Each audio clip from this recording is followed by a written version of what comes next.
Okay, welcome back to the Bootleg Corner. It has been a long time since my last video. I came off the Shogun series, did a couple of reviews on Code 8 and Ministry of Ungentlemanly Warfare, and that was that. But I am back at it again. Game of Thrones spin-off series, House of the Dragon Season 2 dropped on Sunday, and we are back to the plotting, politics, betrayals, treachery, killing, and full-scale war preparations. A house split down the middle, a usurper on the throne, and the murder of his son and his dragon ended the first season, and we knew coming into this one, someone, namely Rhaenyra, is going out for blood. You don't do things like that and not expect retaliation. So 2 full years or so since his last release, and if it wasn't for the expected brilliance, I'm sure the majority of the viewers would have left the series. But here we are, starving and hungry for more. Okay, the episode begins and we see the Stark ancestor and a little insight into the Night Watch. Rhaenyra's son has gone to ask them to pledge their banners to the fight in the south, but they are men dedicated to keeping the watch against the advance of the White Walkers, now more than ever with the approach of winter. Now we remember that there has always been a prophecy of a long night and endless winter with the invasion of the dead, and this guy did not know which winter it was going to be, so it makes sense that Stark was cautious about pledging fighting men to a distant cause, even though he later does, but with men who have already served long in his camp. We see the difference between both camps and the hilarious hypocrisy of Criston Cole. Both sides are tense and ready for war, but the House of Rhaenyra is still unsure of their next plan of action because Rhaenyra is missing as she searches for any evidence of her son's remains out in the wild. Meanwhile, Daemon is annoyed with this impasse because for him, there is nothing to think about. I mean, they should be in revenge mode, looking for the offending son to take out, but he cannot really move without Rhaenyra's approval, and so his options are very limited. On the other hand, Alicent and her family are locked in a meeting with the small council to find out the way to move forward and secure other alliances, but the more Alicent speaks, the more we realize she hasn't understood the magnitude of the situation. This is not an issue that can be solved with words anymore. Her letters, whatever they contain, have been returned or opened, and she is still talking about reconciliation, a future in which there is no blood is spilled, and where Rhaenyra bends the knee to her son on the throne. I mean, come on. Her sons have grown too unchecked and too wild to hear her voice, and with so many agendas in play, her voice is going to be in background for a significant percentage of this saga. Alicent knows this, and we see her meeting with her father as a means to wrest back her power from her son, but she cannot do that with him as the hand of the king contradicting her at every turn. She also thinks there's a chance to avoid the war, but she do not steal the throne, chase the rightful heir away from the capital and into hiding, kill her son alongside his dragon, and then still expect Rhaenyra to come and bend the knee. I mean, come on. Come on, that's beyond disrespectful and insulting.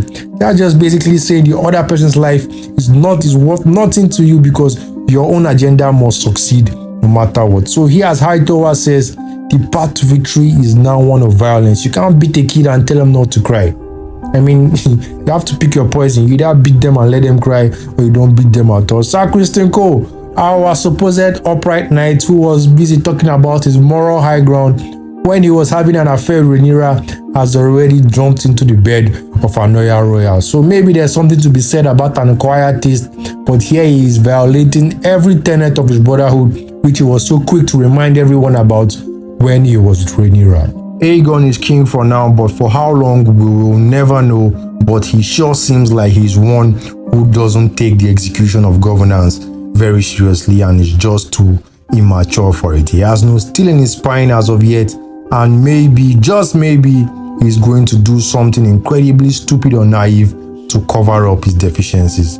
We can see this with Larry Strong, yet another man with hidden agendas, whistling his way slowly to the throne. He already has the ear of Alicent, and now his next target is King Aegon. Hightower stands in his way as hand of the king, and so what other position guarantees direct influence on the kingdom besides that? So expect a serious play to be made for that position, and one of the two, in Hightower or Larry's, will definitely lose their lives for it. Rhaenyra has come back and she's not even hearing anyone talking about war strategy. She wants revenge for her son, and Daemon is the one who puts the pieces in play.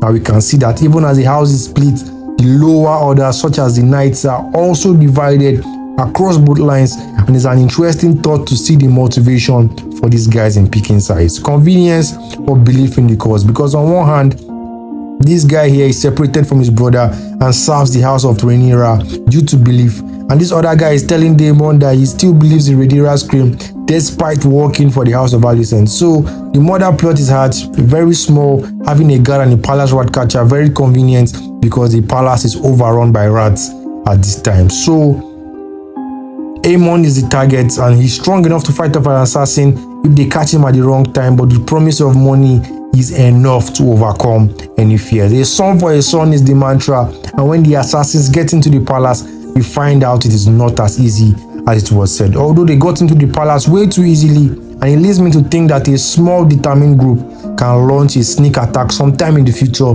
because there was no resistance throughout this operation. I mean, even the king was on the throne, drunk and laughing with his friends, so there is a chance to be had there. They do not find Aemon, but see one of the Targaryens, and now they have to deploy the tactics of the biblical Solomon for something diabolical to determine which of the sleeping children is the boy. At this point, it seemed that they had either ignored, forgotten, or chosen to change the mission on the fly, since they couldn't find Aemon. But they asked her to point out the one which she thinks is a boy, but they choose differently because it's a natural impulse to lie and protect the one most dear.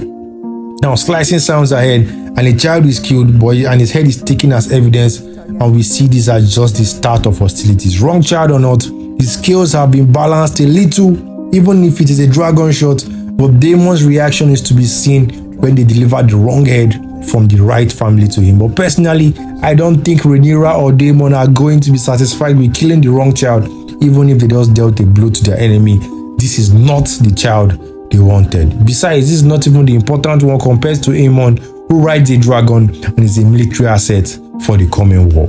So what can be seen? There are strains on both sides, but financially, the house of Alicent is hard capped because the sea blockade means nothing can come in or go out. They've already lost a strategic ally in Corlys Velaryon, who is master of the ocean, and so they must look elsewhere. But as they do, their hold on the people is going to be tested to the limit. Remember, this is an era of absolute power with dragons to enforce that fact, but you can only do so much before rebellion starts looking palatable. We already see the requests and demands the people make when they have audience with the king. One man has lost 10 goats, another is saying that the blacksmiths need payment for weapons, and so they haven't been paid, and I'm pretty sure there are numerous other expenses here and there that are getting ignored and squeezed to the limits because it's a very tight situation. Rhaenyra, on the other hand, doesn't have these problems. Her kingdom is relatively small, the ocean is open to her and her allies, but she does not have the military numbers to back up her claim. With her base being outside King's Landing, it is more than likely that potential allies are more inclined to join the usurper because they are used to looking at King's Landing as the seat of power, even before factoring other considerations. So House of the Dragon Season 2 back with a bang, acting, visuals, and believability all wrapped up as neatly as we could expect. They've wasted no time in bringing the violence and letting us know that everyone and everything isn't as they seem. Corlys Velaryon is one to watch though, because he holds a dicey position in this war, and he might be the one to tip the scales in either direction depending on how he acts. He has dragons, an army, and controls the sea, so he's no slouch begging for scraps or fighting easily. So that's it for this episode.